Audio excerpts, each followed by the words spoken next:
ফোড়নে দেব গোটা গরম মশলা, শুকনো লঙ্কা, তেজপাতা, লঙ্কা। এবার দিয়ে দিচ্ছি কাটিয়ে রাখা পেঁয়াজ, এবার দিয়ে দিচ্ছি কাটিয়ে রাখা টমেটো, কুচো করা রসুন, কাটিয়ে রাখা কাঁচা লঙ্কা। এবার দিয়ে দিচ্ছি আদা বাটা।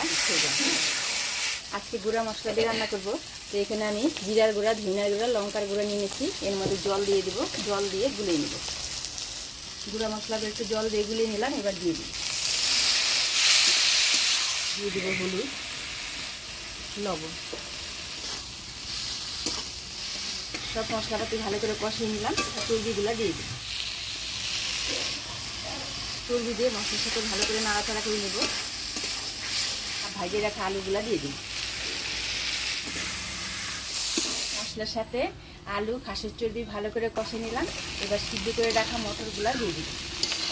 সিদ্ধ করে রাখা যে মটরের জলটা ছিল সেটা দিয়ে দেব।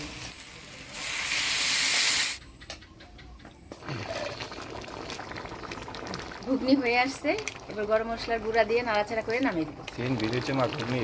ঝোলা ঝোলা শুকাবো না, এরকমই নামাবো।